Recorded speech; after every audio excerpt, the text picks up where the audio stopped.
حضرت عطا المنان صاحب کا تیسرا جو حصہ تھا سوال کا، یا سوال کہ سنت مؤکدہ کا ترک کرنا گناہ ہے؟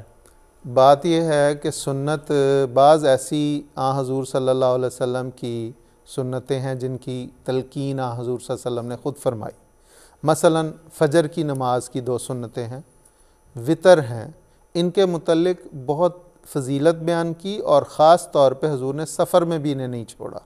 اس لیے اگر ہم اسے چھوڑیں گے تو ہم اس ثواب سے محروم رہتے ہوئے گویا ایک لحاظ سے حضور صلی اللہ علیہ وسلم کی حکم مدولی کے تحت آ کے گناہ کے مرتکب کہلائیں گے.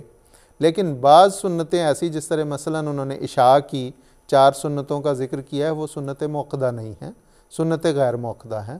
لیکن یہ یاد رکھنا چاہیے کہ سنت دراصل حضور صلی اللہ علیہ وسلم کے نوافل ہی ہیں.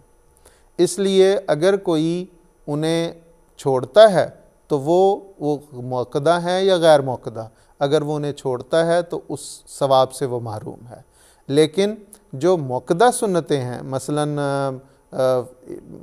ظہر کی 4 پہلے 2 بعد میں، مغرب کی 2، عشاء کی 2، فجر کی 2، یہ بہرحال ایسی ہیں کہ ان کا پڑھنا لازمی ہے اور یہ مسنون ہیں اور ان کو پڑھنا چاہیے.